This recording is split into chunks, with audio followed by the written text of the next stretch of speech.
Well, a warm welcome to the Railway Carriage studio tonight. So glad that you can join us. Perhaps it's your first visit, and perhaps you've made it to all of the other events too. Well, a big welcome, whichever it is. Tonight, I'm really excited to introduce you to a couple of friends of mine. One is called Roko. He's playing from over in Croatia. You're going to love his music. And then also, I want you to meet Mike Hood. He writes the most amazing poetry. So it's going to be a special night tonight with those two guests with us. And of course, behind the scenes, there's Dowie pushing all the buttons and making sure it all works. So a warm welcome and thanks for joining us. Just the other day, I was playing a song for an event in Scotland, and I was thinking, I haven't played this for a while, and it talks of coming.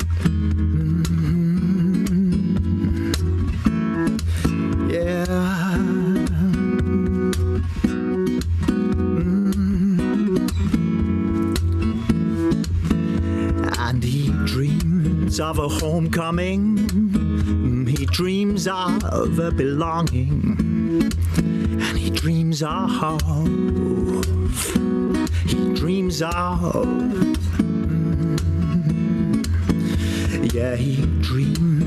a homecoming, he dreams of a belonging, and he dreams of,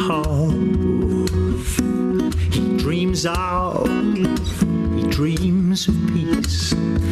And home swells his heart, brings tears to his eyes, and he can almost picture it now.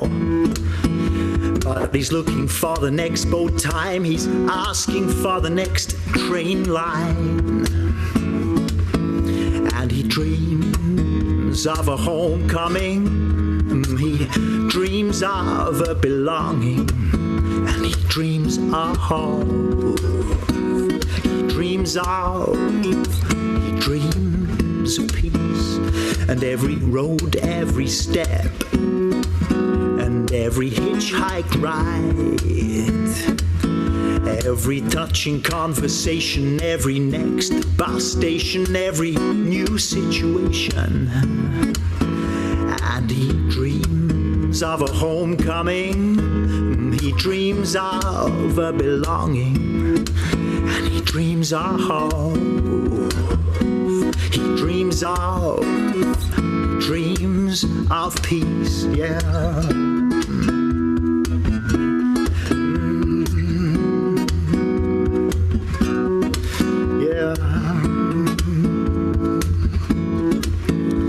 And somehow he feels that this is not the place as he stares into another stranger's face. But he's asking for suggestions, and he's asking for directions, he's asking for acceptance. And he dreams of a homecoming, he dreams of a belonging, and he dreams of, he dreams of, yeah.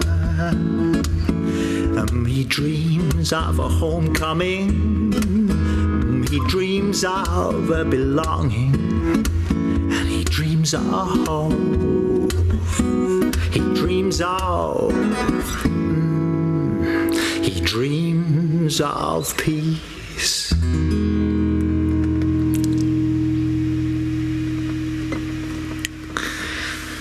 Well, again, a warm welcome to the Railway Carriage tonight if you're just joining us. There's an event, sometimes short, sometimes long, every Saturday night, and here you are, you're joining us for this. So thank you for coming. But the real highlight tonight is for you to meet our guests. So this is Roko, and Roko is going to tell us where he is playing from. So Roko, where are you tonight? Hello, I am in Croatia, in Karlovac. This is my hometown, and I didn't do that for a long time, like streaming. Thank you very much for inviting me. And I wanted to share with you one of my songs. I wrote it like 1 year ago when I had my wedding. So I wrote it for my wife, and it's called, in English, White as Snow. But I wanted to play on Croatian, So in Croatian, I call it bijela kao snijeg. Thank you, Roko. Fantastic. Thank you. Okay.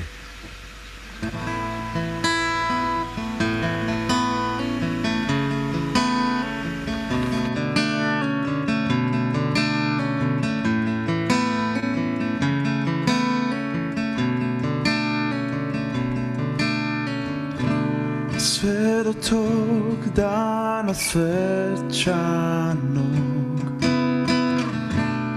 tebe sam sanjao. Zar čas je već došao kad nas je Bog u obitelj spojio?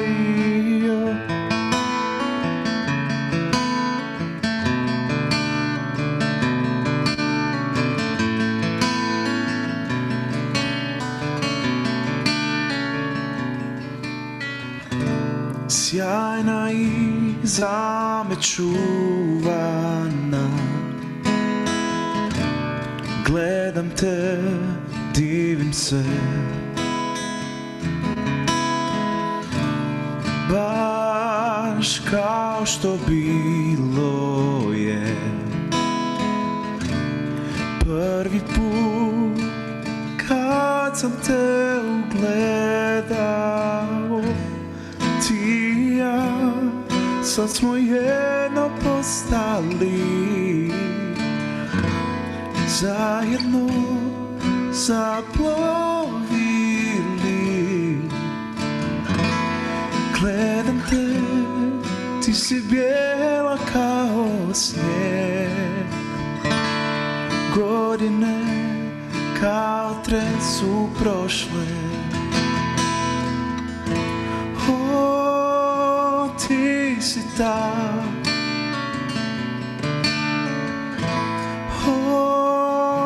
najbolja. Sve se mijenja pa i mi, al s tobom radujem se ostariti.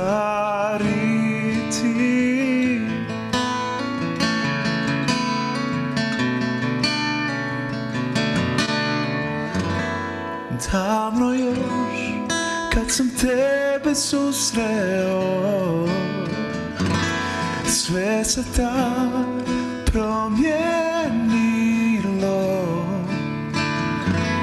Znao sam, uvijek ću te voljeti. Zajedno, vjerom mi smo počeli. Ti si ta,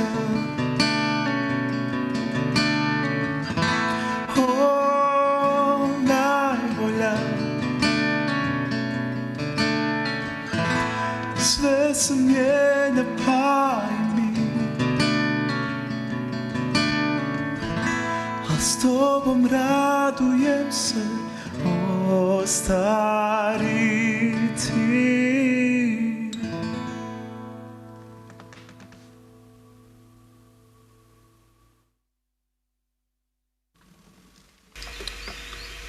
That was just beautiful, Roko. Thank you so much. You know, we became friends sitting on a boat in Prague, and since then we've kept in touch. We shared guitars back then and played, shared and swapped songs. What a beautiful song, Roko. Thank you so much. You're going to play a little bit more in a few minutes' time. But I'd like to introduce you to another friend of mine called Mike. Now, Mike has been on the road and he's just got in. And he's been on the road to some... where have you been, Mike? I was... with my wife, we went to the Midlands near Coventry to... see her mum in a socially distanced way for her 60th birthday. Oh, wow. Well, thank you for coming back to share some of your spoken word with us. It's great. Oh, it's a pleasure. Tell us a bit about this piece and then please take us into it. Thanks, yeah. I wrote this not long ago, but long enough ago that the world was still kind of reasonably normal. But I'd been reading. There's a fascinating book in the Bible called Ecclesiastes. That's this kind of really deep complaint, in a way, against how broken the world is, and a sort of a call to, like, how can we live in a world that's like this? And it had really been kind of going round and round quite deep in my mind, and in the end it sort of all bubbled out into this poem. Brilliant. Thank you, Mike. Great. I should take it away? I reckon. Great. A woman with wisdom graven in the wrinkles of her calloused hands once looked me in the eyes and said, "You hungry?" And she offered me a chip. Do you think humans would get hungry if there was no such thing as food? My phone buzzed in my pocket, but she grabbed my arm and said, "Don't look at it. Just let it sit there, bathing in its own electric light." I asked her why. I said, "I want to look." She grinned at me and said, "I thought you might." Just wait, though, for a minute. Feel what's happening in your gut. Feel how much you want to look, because it's probably nothing special, right? What is it that you're hungry for? What is it that you need? What would calm that itch, do you think? Or should you just scratch it till it bleeds? Are you aching for connection? Are you itching to be known? Are you longing to belong again? Or is it actually just your phone? She chuckled and she sat me down and looked up into the whirling sky. The rivers flow and flow into the sea, but is it ever full? The wind blows fierce from west to east and east to west, but does it ever find where it was going to and rest? All things are full of weariness, so deep we cannot utter it. All breathing things are aching, child, all longing things frustrated. Do you think you'll ever have enough? Do you think you could take hold of it? Can you close your fingers around the sun or catch a handful of the morning mist? Tell me, what got so shattered in our hearts that joy leaks softly through the cracks? What got so broken in this world of ours that peace can't bear to face the facts? Tell me why I'm always hungry. Tell me why I'm always scared. Tell me why I can't hold on to things. Tell me why my heart still cares. Tell me why I'm always thirsty. Tell me why I'm not enough. Give me something more than empty words and hollow stuff. She shook her head and laughed at herself and had another chip. Seriously, do you think we would get hungry if there was no such thing as food? They'll tell you on those screens of yours that there's nothing more than surface, that you've got to tap and watch and spend because in the end you've got no purpose. They'll show you epic stories that grasp your heart and make you feel about love and sacrifice and meaning, and then say, of course those things aren't real. We'll do transcendence for you, safe behind this glass. So you can stuff yourself with shallowness and not get sick of it too fast. You know deep in your gut, don't you, that that's barely half the truth? That it won't feel so freeing anymore beyond the breathless rush of youth, that one day you'll get bored of treading water, scribbling in the sand, that you'll get tired of everything you gather slipping through your hands. I think you know you're hungry for something that would last, that could make your future unafraid and drink the bitterness from your past, something you could truly hold and that would hold you too. She smiled at me much wider than before. And do you think we would get hungry if there was no such thing as food?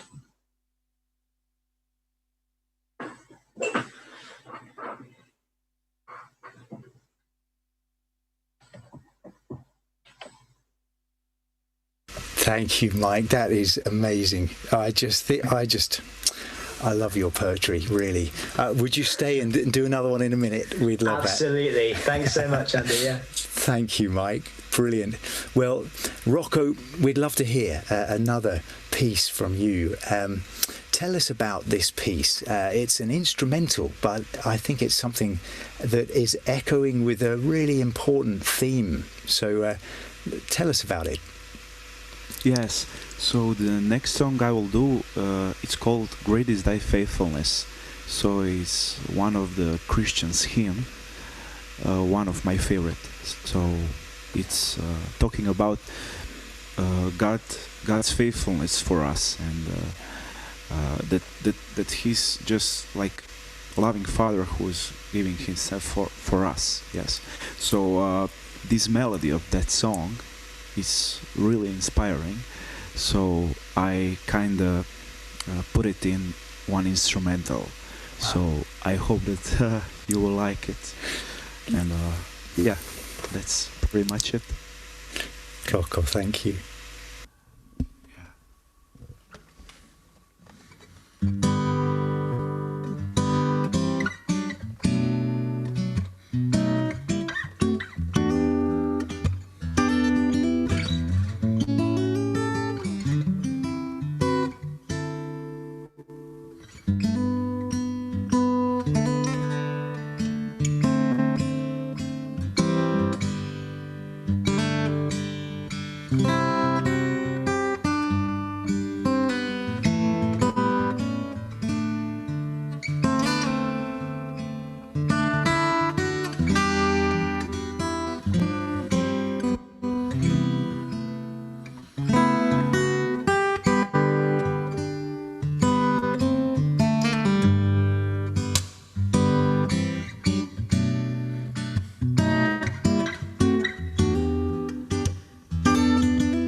Just want to listen to more of your stuff, and so we've had your name at the bottom there, so I'll also put it on the landing page, so at the end we'll put up a screen so that people can just go and find more of your work. But thank you so much for sharing these two pieces with us tonight. It's been really precious to have you here. So yeah, I hope that we'll soon be able to travel and see each other in 3 dimensions again. But thank you, Roko. Great. Well, stay, because we've got Mike coming back. And so, Mike, thank you so much for the piece you shared with us just now. It's kind of so moving as you kind of remind us of these hungers and thirsts that somehow resonate in our souls, and asking us where those hungers and thirsts, or in my first song I called it Dreams of a Homecoming, where it is that they're kind of pointing us towards. Tell us about this next piece. Yeah, thanks. I love this one. I think this is probably my favourite one to do, like to sort of perform, because it's just I basically just had a moment where I felt a bit ambitious and thought, could I just tell the story of my life, and I think of the whole kind of world in a sense, and the story of anybody, if they want it to be, in one go, in one kind of fairy tale. And so this is an attempt at a kind of fairy tale that tells the big story. Brilliant. I heard it first in the garden of this professor in Oxford, and you were standing there, and I just couldn't believe it. So I'm so excited to hear it again, and I find it so moving. So thank you, Mike. Thanks, Andy. It's called That Big Tree. Son, the voice is warm like a log fire. It's got the crackle of age, but something in the throat is brave and true, like it would tear itself to shreds to save you. It's soft and wizened like the little leather book your granddad gave you. Remember what I told you, he says. Okay, Dad. He's restless, young, throbbing like a chosen one, because he's always been the only son since before he can't remember, so he says, okay, Dad, and rocks back and forth on his feet. What did I tell you? Don't climb the tree, just that big tree beyond the garden at the edge of the wood. I know nothing survives there, nothing that's good. Just don't climb that tree at the edge of the wood. And the son nods and rocks back. His father's eyes ache and burn with all the fires of history, and he says, go on then, son. Go on. And off he goes. Fast, fierce, coursing like blood through strong veins he goes, throwing the past behind him, and he splashes through the creek so fast that he doesn't see the smooth stones glitter underneath his feet, and the sun glistens on his proud, sweating brow, and he's too big to listen, too small to know how, until the penny drops and his feet stop and he comes to the tree. A big tree beyond the garden at the edge of the wood, I know, and he looks up, and it's tall, and it's a climber. Its long sidewards branches beckon in their woody way and seem to say, sneering, are you brave, little one, for the climb? Yes, I am. But you're only a child. I don't think that you can. Well, I think that I can, and I think that I will. As long as you're fair and you keep standing still, very well, very well. I'll give you my word. While you climb, I'll be still. That's not what I heard. You can't trust what you hear. Believe what you see. Look, foolish child. I can't move. I'm a tree. He grits his teeth. He catches his bottom lip and he knows it'll bleed, but he doesn't care because he's man enough. He knows he is, and it must be dust in his eye, he swears, as he hauls himself up onto the first branch. And he's already thinking that he might be a fool, but he's not a coward. He won't be a coward, so he clambers on, onwards and upwards. Don't look back, don't look down, no room for doubt. No room for the fear rising up in his chest like a cold, hard stone from the bottom of the stream. But then he hears it. Remember what I told you. Just don't climb that tree. He swallows the stone down hard because he will not stop. He will not be a child for one more day. He will not be the little one. He will not be the one who's never climbed a tree and doesn't even know what it looks like up there. And he's wishing that he had a younger brother to be bigger than, as he reaches for the last branch and pulls himself up. And as he lifts his leg over, he feels the branch shiver beneath him. Just lightly, quickly, like a chuckle. And then again and again, like the tree is laughing at him, and it's bigger and growing, and it's mocking and groaning until everything roars with the bellow of a sick joke so old it's scrawled on the walls of the world. And he screams, you said you wouldn't move. Now what did I say?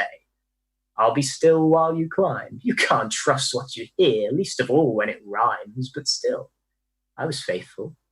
I kept to the deal. But the climb's over now, so things might get surreal. And the fear stone rises up in his throat, cold, hard, and it sits, pressing against the base of his skull as he waits for the world to end. But the world bends. And the tree twists and turns and squirms itself inside out like a worm until he doesn't know which way's up anymore, or if there even is one, or just down, just round and down the rabbit hole, down where the dark things wriggle and writhe, and then darkness. Silence. Drip. Drop. Hello? Hello? Drop. Who's there? It's only me. Who are you? You'll see. How are you here? Same as you. Climbed the tree. What? Why? To prove that you could? Or did your father not warn you that nobody should? Well, actually, that's funny. That's quite different to you. I climbed because that's what Dad told me to do. What? No. How could he? You're taking the piss. What dad puts his son through something like this? He hears a faint sigh. Did he explain to you why? Oh, yes. Yes, he did. And now I know that it's true. He said one day, if I waited, that I would find you.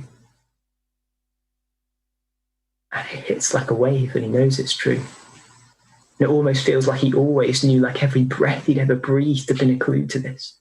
And then out of the darkness, a hand takes his, and once again, the whole world melts, but this time in a good way, like an ice cream on a too hot day.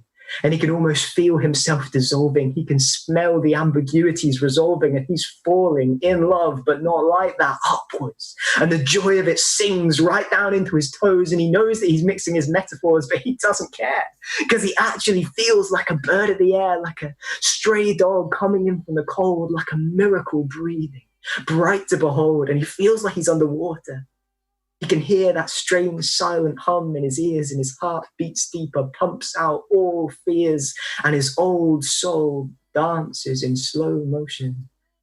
And at the same time, it's like he's just been pulled out of the ocean, and he's lying on the lifeboat, lungs exploding with air because he's actually alive. Now go forth and thrive, infinity and beyond, mate. Reach for the skies, because as he opens his eyes, he sees heaven and earth shatter into a sea of glass.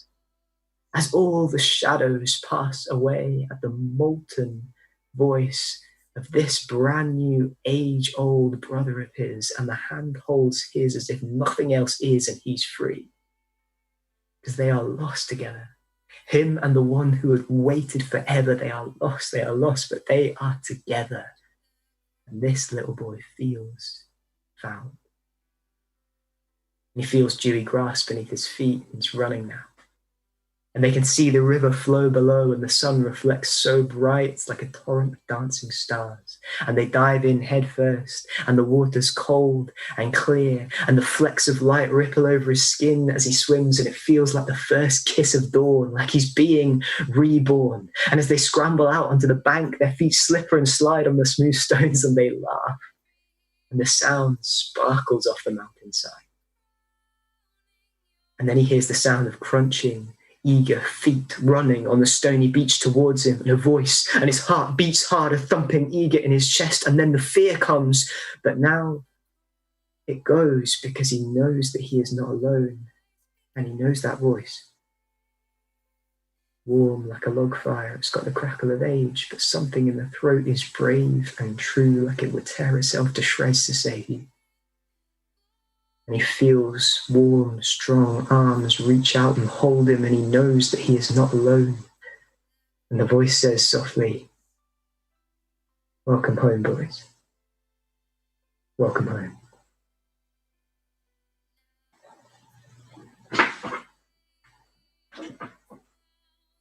Mike, thank you. That is just beautiful. Just beautiful. It's a story of kind of resolution, a story of broken relationship then restored, a story of rebirth, a story of hope where there should be none.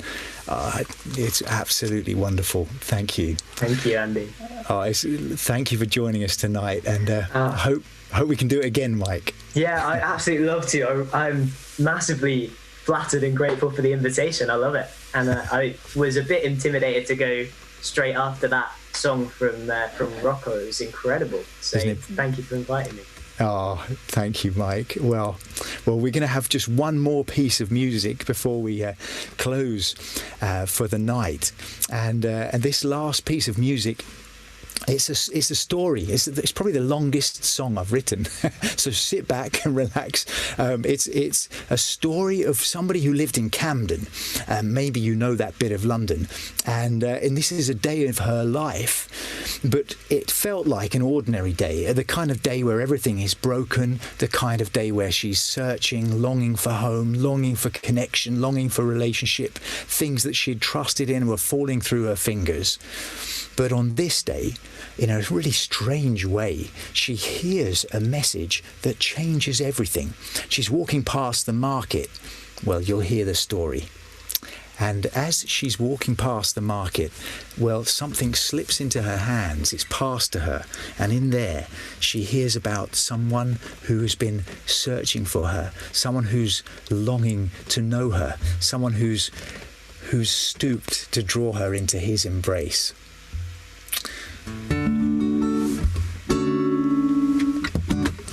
It's called He Says He Loves Her, but She Knows Better.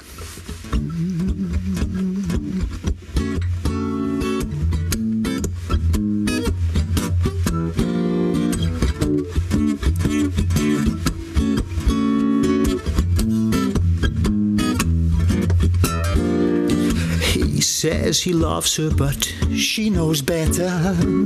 She can tell when she looks in his eyes. She watches through the window and sees him going. He walks under a street light. There must be something better than this. She sighs and goes back to her bed. She dreams of a man who will love her for herself, someone who'll respect and care for her.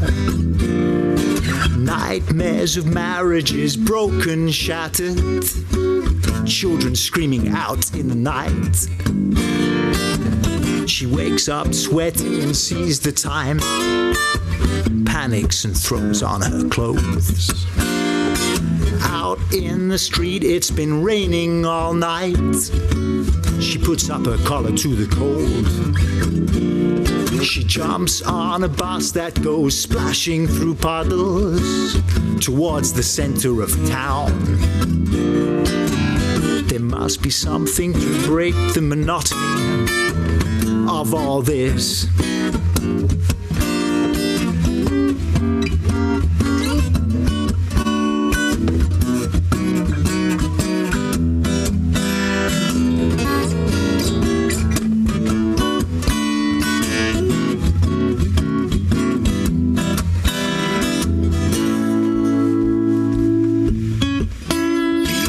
Outside the market, she sees a man speaking. He's standing on a soapbox. It's all right for him, she thinks. He knows nothing about how us real people live. And he catches her eye and she stops to listen. Just for a moment, she says. He talks of a man who was beaten and battered and left to die on a cross. And how this Jesus was a human being, yet perfect in every way. Who's he trying to kid? She decides to go, but something makes her stay. And he talks of forgiveness and purification through a God who actually loves her. He carries on talking and something seems real about the things he claims. Please take a booklet. Are you interested, ma'am? Please read it when you get home.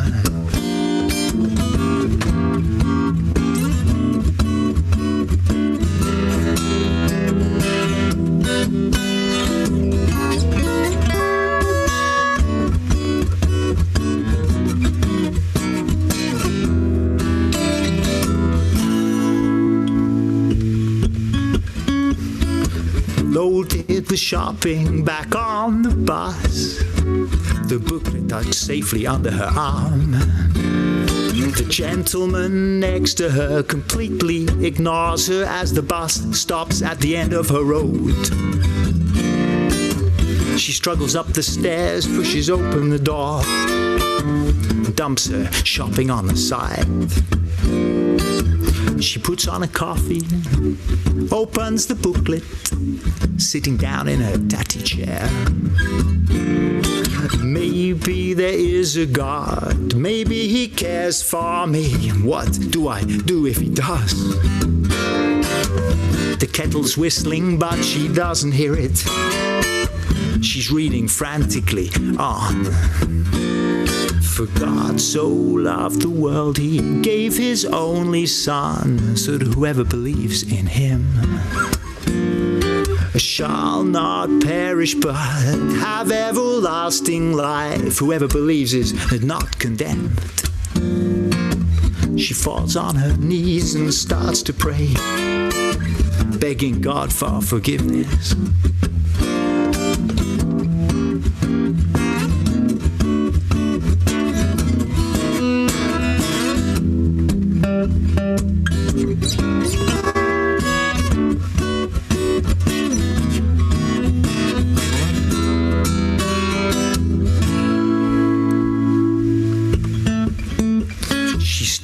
Up a different woman. She's now a child of God. A new life, a clean sheet. Life has at last a purpose.